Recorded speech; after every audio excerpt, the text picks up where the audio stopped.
This week on Jersey Matters, the Delta variant, vaccine hesitancy, mask mandates for children. We talk everything COVID with one of New Jersey's top medical minds, Dr. Rey Panettieri. What about natural immunity that you get if you already had COVID? New Jersey Senator Joe Panaccio is introducing legislation to make natural immunity equivalent to getting the vaccine in New Jersey. And we are still suffering shortages because of COVID. Housing, school bus drivers, now even beer, wine, and spirits. We are covering it all.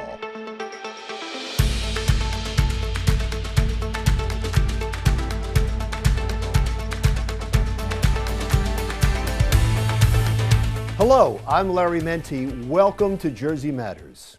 Let's get right to our interview with Dr. Rey Panettieri, Vice Chancellor at the Rutgers Institute for Translational Medicine and Science. Doctor, as always, thanks so much for your time. There is so much going on when it comes to COVID-19. I'm just going to throw out topic after topic, if that's okay, and get your opinion and your scientific knowledge about each of the topics. And let's start with the fact that many of us thought that by now, beginning of the new school year, we'd be in the clear. There was great hope when the vaccination came out. What happened? Well, I think, by and large, there was a little bit of a curveball thrown with the Delta variant. The Delta variant had greater infectivity. It really affected those unvaccinated and really caused another surge, so to speak. And at the same time, even though we did really well with vaccinating, we are still not at the level we had hoped to be. There's a fair amount of vaccination hesitance. And the combination of a virus that's more infective, along with now residual vaccine hesitance, has thrown us, I wouldn't say off the rails, but has slowed the train a bit, Larry. What do you say to people that are vaccine hesitant? How do you try to convince them? Yeah, it's a tough.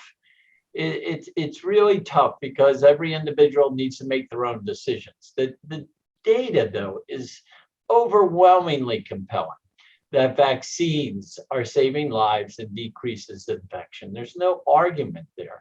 So I try to be as forthright as possible, as transparent as possible. Vaccines are good. Vaccines have helped many people. Vaccines have eliminated diseases.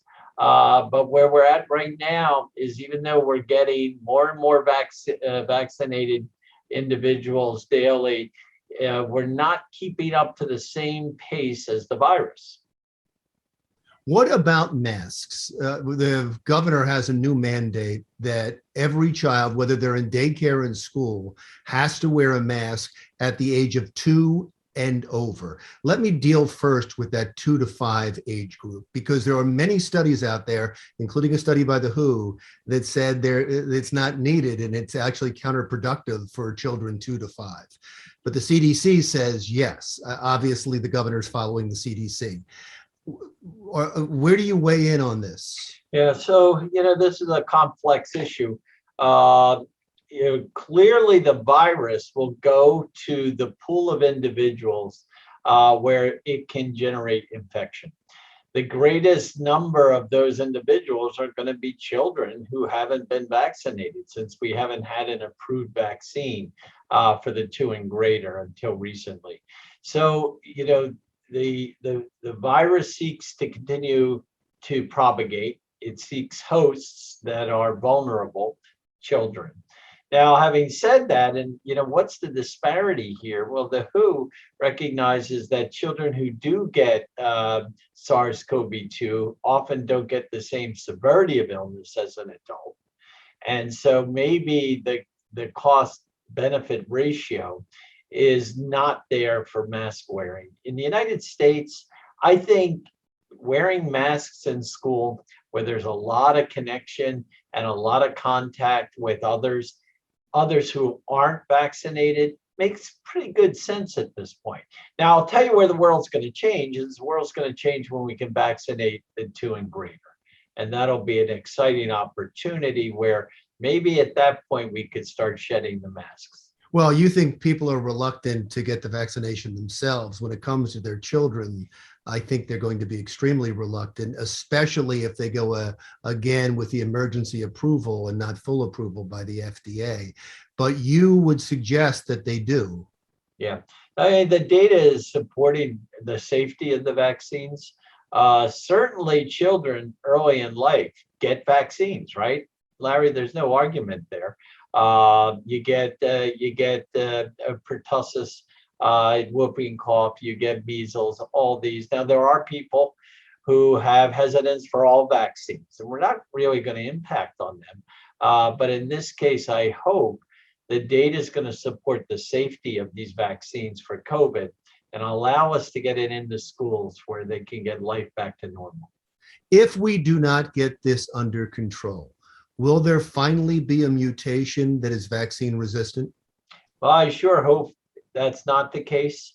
But the more we wait, the more we allow the virus to mutate, the more likely such a consequence could happen. Now, I don't believe it's going to mutate to the point where the vaccine will be completely ineffective.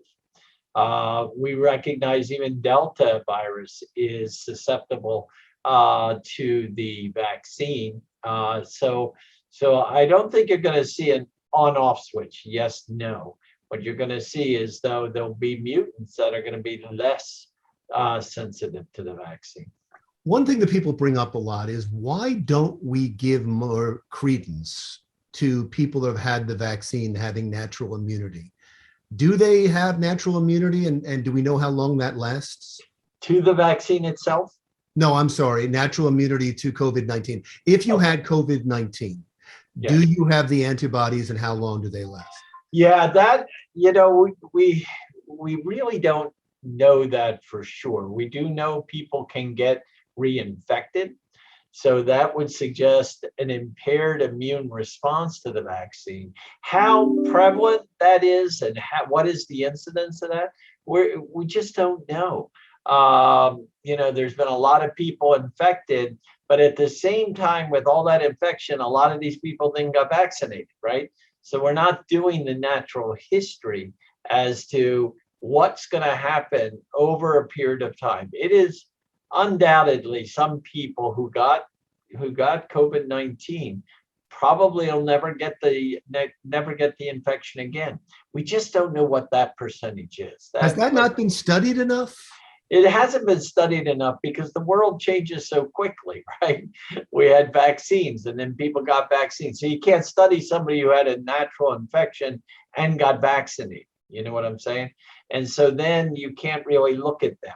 We know that people who get COVID can be reinfected.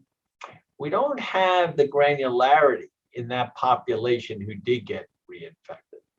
Well, people who get the vaccine can get infected. It's 95, 96%, and we've seen that been happening over and over again. I just bring it up because there's an argument against getting the vaccine because people claim natural immunity. And I know even in Congress, they've been bringing this up a lot, saying that people have natural immunity and shouldn't have to get the vaccine, and that should be cooked into the numbers, into the books, and it hasn't been. But you're suggesting even if you had COVID-19, you should get vaccinated. Absolutely. Absolutely. Now, you do get a robust immune response for the first 6, 8 to 9 months. But after that, the recommendation is that you should get vaccinated.